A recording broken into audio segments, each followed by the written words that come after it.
امروز اومدیم تا لینوکس یا ویندوز رو با هم دیگه بررسی کنیم. کدوم یکیش بهتره؟ لینوکس یا ویندوز؟ میخوایم یه بررسی کامل و همه جانبه رو داشته باشیم. بریم که ببینیم.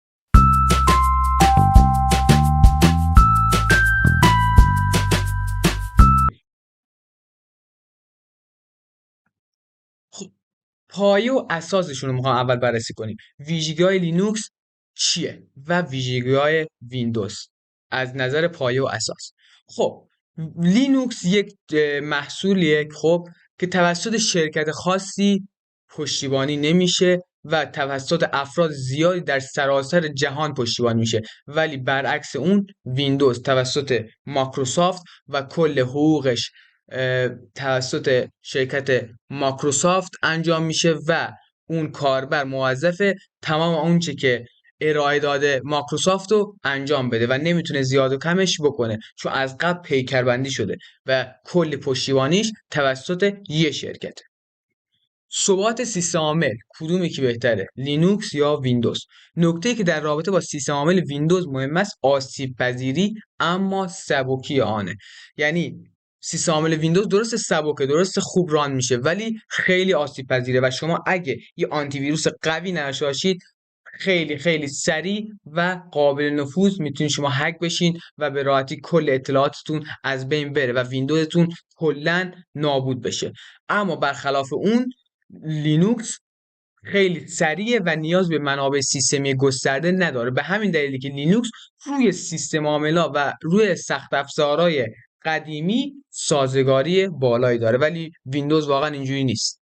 در بحث بازی‌های کامپیوتری ویندوز همیشه پیشتاز و برنده بوده، به دلیل اینکه استیم، اپیک روی ویندوز و کاربرای بیشتری روی ویندوز دارن گیم میزنن، ولی اینجوری نیست که لینوکس اصلا توش بازی نتونید ران کنید. خیر، لینوکس به آرومی مسیر پیشرفت خودش رو داره میره جلو و بازی‌های کامپیوتری رو داره ارائه میده، اما تولید کنندگان و سازندگان بازی‌ها طبیعتاً ویندوز رو انتخاب میکنن به دلیل اینکه کاربراش بیشتره. به همین دلیلی که لینوکس از ویندوز در بحث بازی‌های کامپیوتری عقب‌تره. بریم یکی بعدی رو داشته باشیم.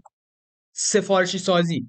سیستم عامل لینوکس انعطاف پذیری بیشتری داره و شما میتونید هر کاری بخواید با اون سیستم عاملتون بکنید، ولی ویندوز اینجوری نیست و پیکربندی‌ها و تنظیماتش از قبل انجام شده و به عنوان یک منبع بسته ارائه میشه و شما یک چیز محدودی دارین. و توی لینوکس اینجوری نیست، یک منبع دارید درسته مثل ویندوز هست، ولی شما دسترسی به همه اجزاش دارید، ولی تو ویندوز واقعا اینجوری نیست و شما دسترسی‌های نقطه‌ای دارید.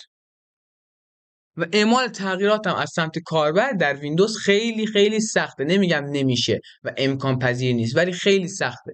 توی لینوکس اصلا اینجوری نیست و به راحتی شما میتونید تغییراتی انجام بدید. امنیت و حریم خصوصی این دو پلتفرم با هم دیگه میخوایم مقایسه کنیم. امنیت و حریم خصوصی از مهمترین عواملیه که هر سیستم عامل باید داشته باشه و کاربران طبیعتاً در اولین مرحله به اون توجه میکنن.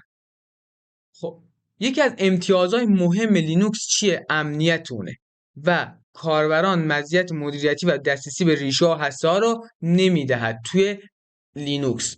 به چه دلیل؟ به خاطر اینکه امنیتش زیاده شما نمیتونید دقیق دسترسی به ریشه و هسته سیستم عاملتون داشته باشین که هسته لینوکس تعدیل نشه و امنیت بالایی داشته باشه، ولی در ویندوز دقیقاً برعکسه و شما راحت میتونید اون سیستم رو از پا در بیارید. کاربر پسند بودن یک سوال خیلی رایج که طبیعتاً ویندوز از لینوکس کاربر پسندتره، چون من و شما از ابتدای تولد و وقتی که با کامپیوتر آشنا شدیم هممون ویندوز رو داشتیم و اصلا نمیدونستیم اصلا لینوکسی وجود داره و از نظر کاربران سیستم عامل ویندوز خیلی بهتره و رابط کاربری آسان‌تری داره، در صورتی که لینوکس به طوری طراحی شده که افراد مبتدی تا پیشرفته میتونن با آسونی با اون کار کنن، ولی ما به دلیل اینکه با ویندوز بزرگ شدیم به ویندوز روی میآوریم. دسترسی و سازگاری نرم افزار توی ویندوز و لینوکس با هم دیگه چجوریه؟